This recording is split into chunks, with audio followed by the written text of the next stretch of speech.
but I'm going to turn the floor over to Matt and let him lay it out before we go back to the committee. Director Olbrecht. Thank you, Mr. Chairman. So the Rules Committee is here today to consider proposed changes to the Wyoming Manual of Legislative Procedure. I think by now everybody's heard my story on this a few times, but this was started, the revisions to this in following the 2021 general session, presented to Management Council for the first time in January of 22. Management Council at that time decided that they weren't familiar enough with the changes to make a recommendation for their adoption during the 2022 budget session. So they formed a subcommittee that met a couple times during the interim and then reported back to Management Council their recommendations in October. And that's the document before you right now that Management Council recommended for adoption by the Houses. There we go. Director Olbrecht. I'm going to have him call a roll now if I can. Great. So I hope Hicks would show up. Roll call. Senator Garreau, Here. Senator Rothfuss, Excused. Senator Kinsky. Here. Senator Hicks. Here. Representative Crago. Representative Jennings. Excused. Representative Nyman. Here. Representative Oakley. Here. Representative Olson. Here. Representative Rodriguez-Williams. Here. Representative Stivar. Present. Representative Stith. Here. Representative Washut. Representative Western. Excused. Representative Yen. Representative Zwanitzer.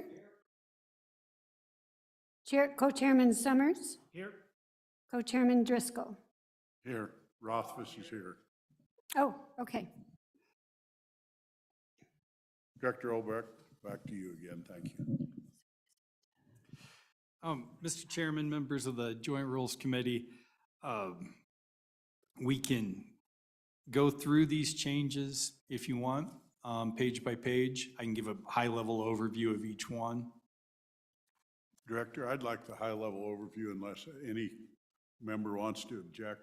We'll do it page by page, but otherwise we're just going to do the overview, go through this. I think we've all been to the end at least once. Thank you. And then, Mr. Chairman, the House Rules Committee met on this a couple weeks ago and had some proposed amendments for consideration that they made at that meeting. And I'll, as I see those, and I will point it out. So, Mr. Co-Chairman. Mr. Chairman, so Matt, all I have is 2. Is that the same number that, I have, instead of periodically every 4 years, and then in M11, there was an and procedures. That's the only 2 that I have down in my notes that were voted on and passed. Actually, it was from the secretary's notes. So that, just so we're on the same page, if we're not, then. Mr. Chairman, and maybe we can just ask the members of the Rules Committee, it's been so long, but I thought that, and maybe that's right, it actually changes the absentee voting requirement that was proposed from shall not be allowed to shall be allowed unless alternative rules are adopted. I think that's correct. Okay. I think that was another one of ours. Okay. I think we're all on the same page. Thank you. Director Olbrecht.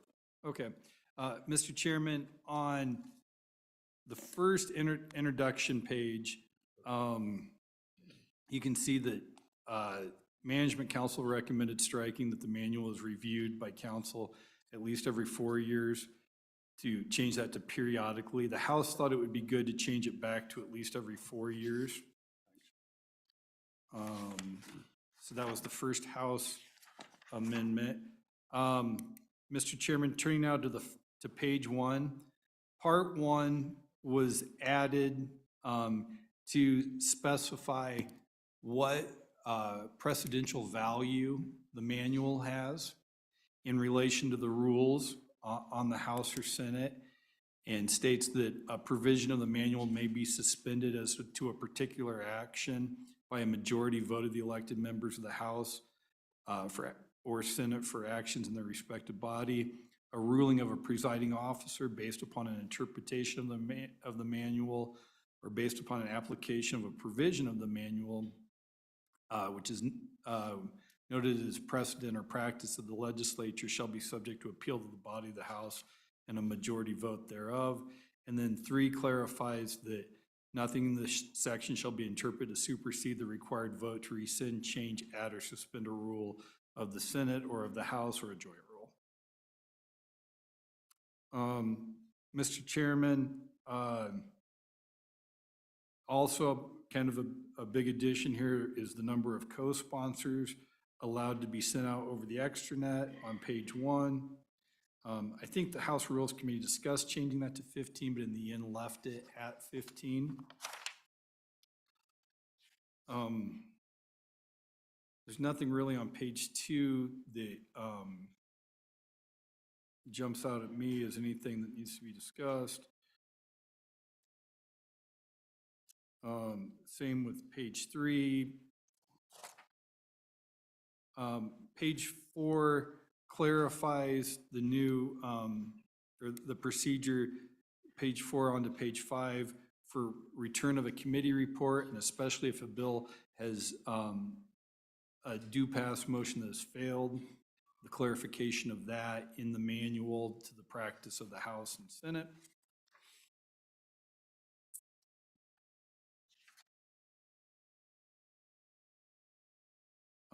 Mr. Chairman, on to page 7, this addition under 12, third reading, more accurately reflects the procedure in both of the House and the Senate to accelerate a bill to third reading and also to have a bill on consent list on third reading. Mr. Chairman, page 8 on to page 9 talks about the process for amending bills, and that's all new language in this manual, but is all the practice of the House and Senate.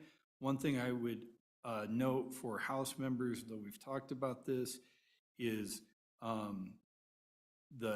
this is the provision which talks about germaneness and also altering a bill beyond its original purpose. There's also there at the bottom of amending the limitation of co-sponsors on amendments to 3 in the House and 4 in the Senate.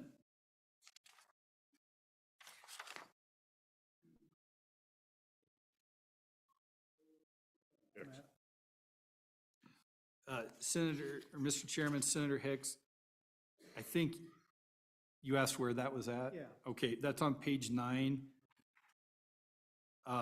It's the paragraph right above 15 engrossing. It starts the historic practice of the House. All right, thank you. You bet.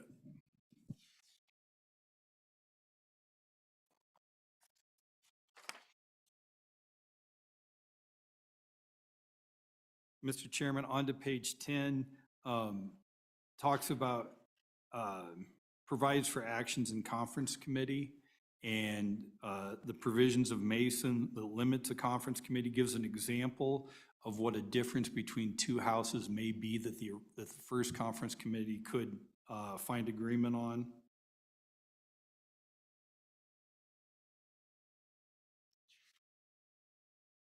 Bottom of page 10 onto the top of page 11 talks about receding from non-concurrence and the historic practice in both Wyoming houses that differs from Mason's, that and we've always provided in Wyoming that a house can only act on a bill when it's in its possession. So you can recede from non-concurrence, but you cannot act otherwise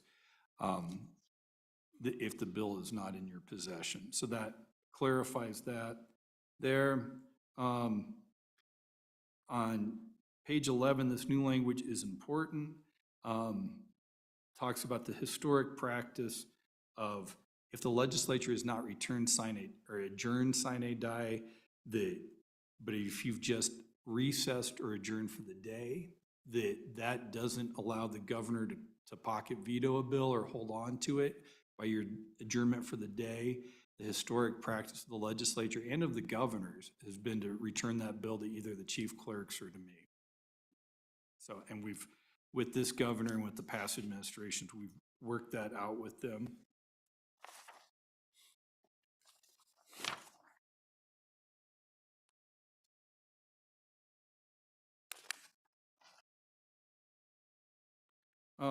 Mr. Chairman, on to page 17. This was required after your actions in 2021 of not adopting identical joint rules and what the interpretation was going to be for those. So we just provided that in this rule, or I'm sorry, in this provision in the manual. In fact, that practice has continued this year where you further did not adopt or further deviated from your adoption of joint rules.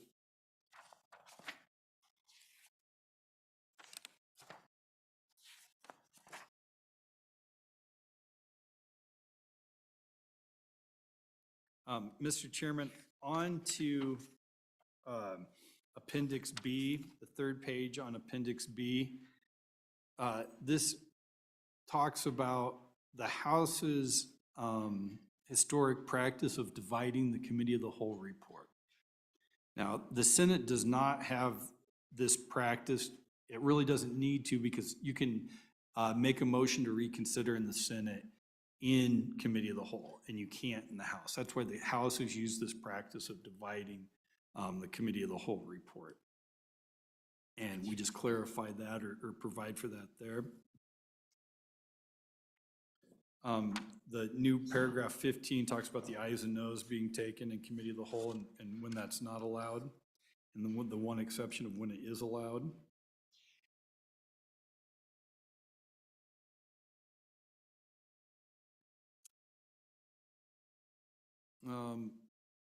Mr. Chairman, we're talking about conference committee reports, and we talk about our process of enrolling a bill, which is a mashup, and I think Representative Stith pointed out it's not really an English word, of engrossed and enrolled, where we actually put the amendments from the second house into a bill, physically cut and paste them, or use a PDF now sometimes too, so that the conference committee can better see what the actions of both the bodies were on that bill.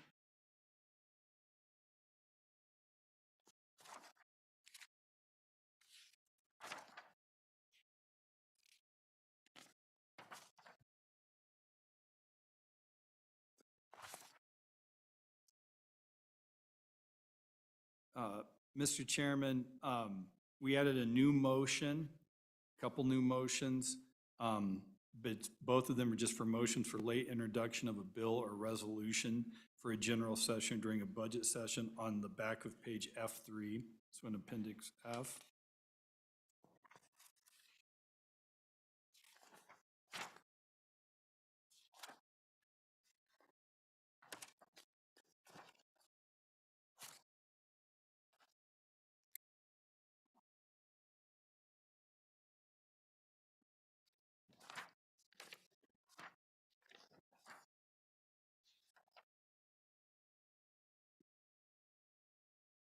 Mr. Chairman, in Appendix H, we talk about, in a new paragraph 13, whole house actions on administrative rule reviews. This has happened incredibly infrequently, maybe only once before since the administrative rule review process has been enacted.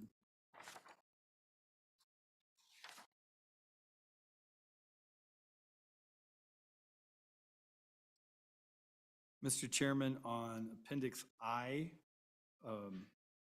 we add a new subdivision I to talk about how a joint rule is suspended or rescinded and how that plays into when the rules are adopted and when the temporary rules, and how that applies to temporary rules as well.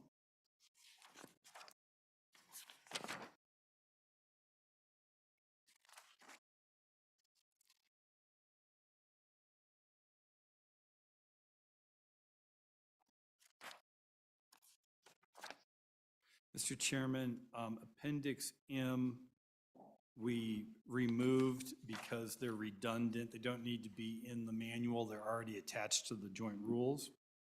We start then on the bottom of page M3,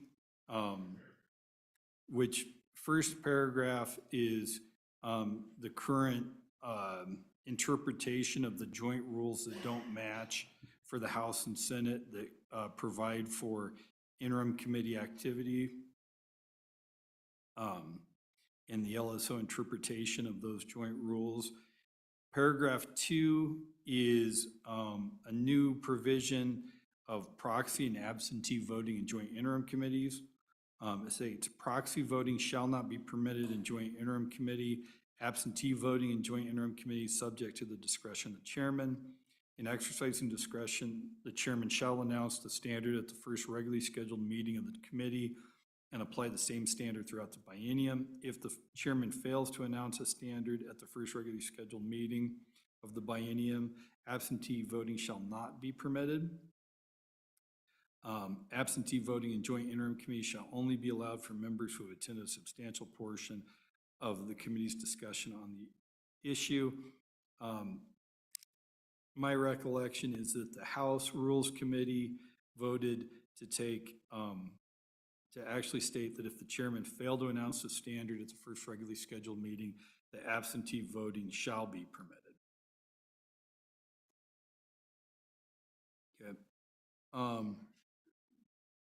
Mr. Chairman, Appendix N puts out the new bill sponsor approval process with our new drafting system. The House had a change on subsection B. The LSO shall limit the extranet so that not more than 15 co-sponsor approval, and they decided to strike forms. And maybe I just put that as a cleanup too, because we don't actually send forms. It's more of a notification than a form. But there was some discussion there on changing the co-sponsor limit, but I think that, did that change? I wrote 10 House and 10 Senate. I think that was a motion that wasn't adopted by the House Rules Committee. Good. On to the next page. Number 5 talks about fiscal notes and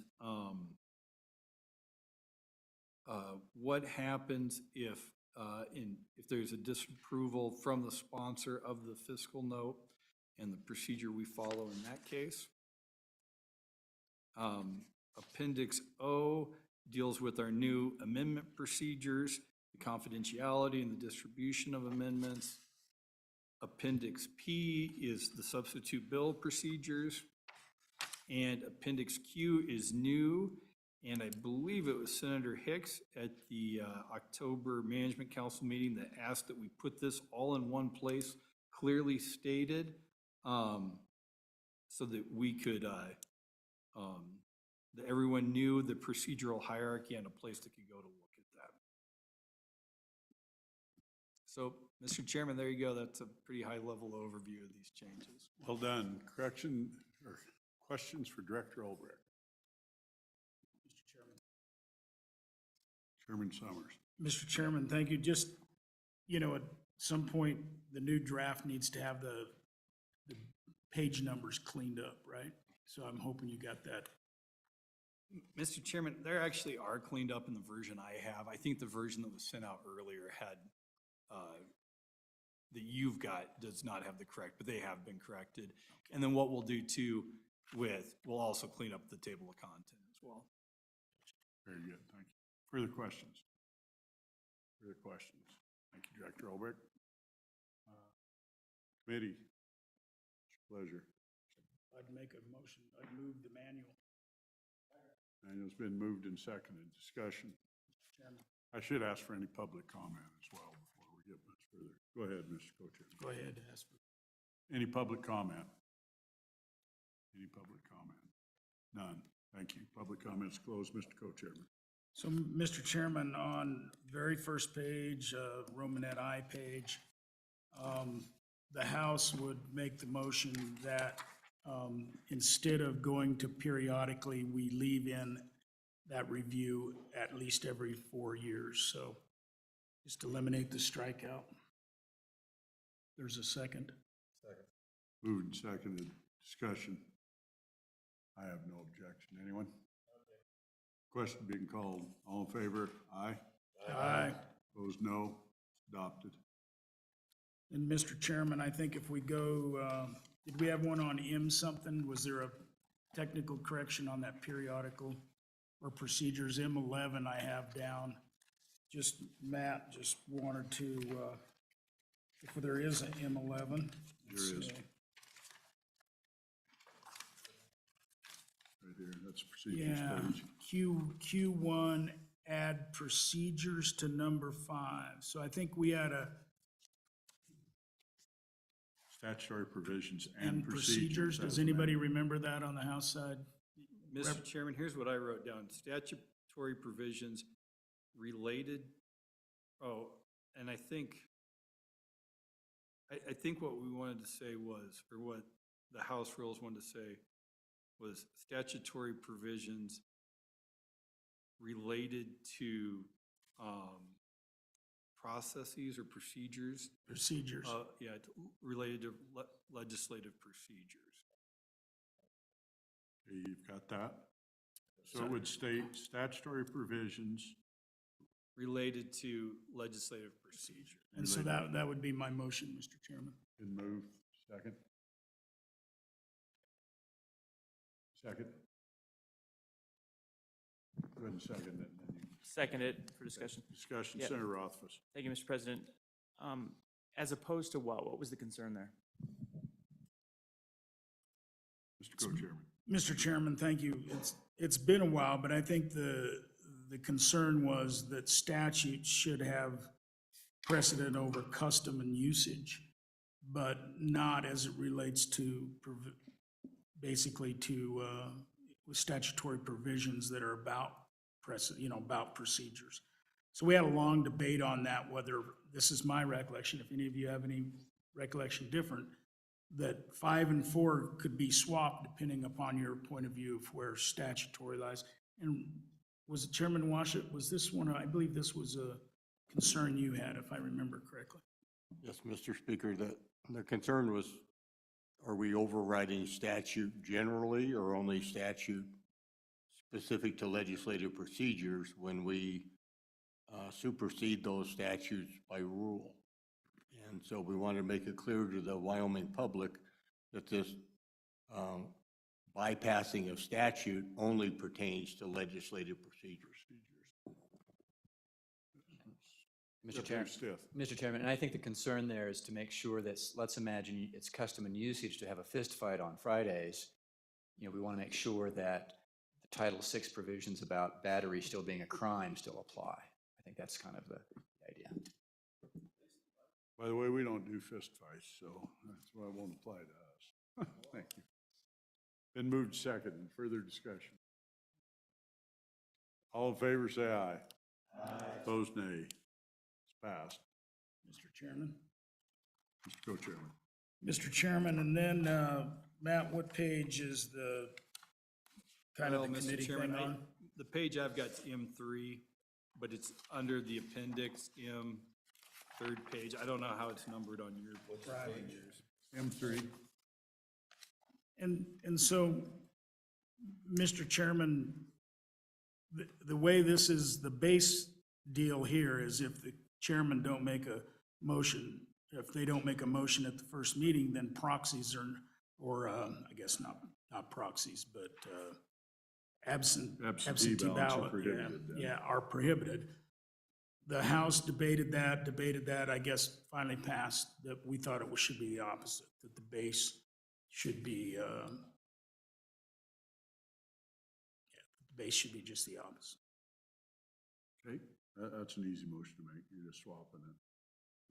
So if you didn't make, if the committee at the initial meeting didn't do anything, then the committee would be allowed to have basically absentee votes. Yeah, so it'd be on the line before the bottom, says absentee voting in joint committee shall only be allowed if members who attended, no, that's Yeah, that's what I've got on my notes too, come to think of it. so that's what it is. So your third line from the bottom, absentee voting and not, shall not be permitted, not strike, that's the motion. Is there a second? Does everybody understand it? Discussion? Senator Rothfuss. I guess again, I'd ask just for the analysis of why we'd want that to be the default. One of the discussions during the crafting of this was the idea that we really didn't want to encourage absentee voting, that if you should be at the committee if you're going to vote, and we all understand that you won't necessarily be at the committee. So unless you go out of your way, why would we want to default to allowing you not to be in attendance when casting your joint interim vote? I don't understand. So, Mr. Chairman, my recollection was people felt like they were elected, you know, and they had a right to that vote unless somebody makes a decision basically to take away that ability.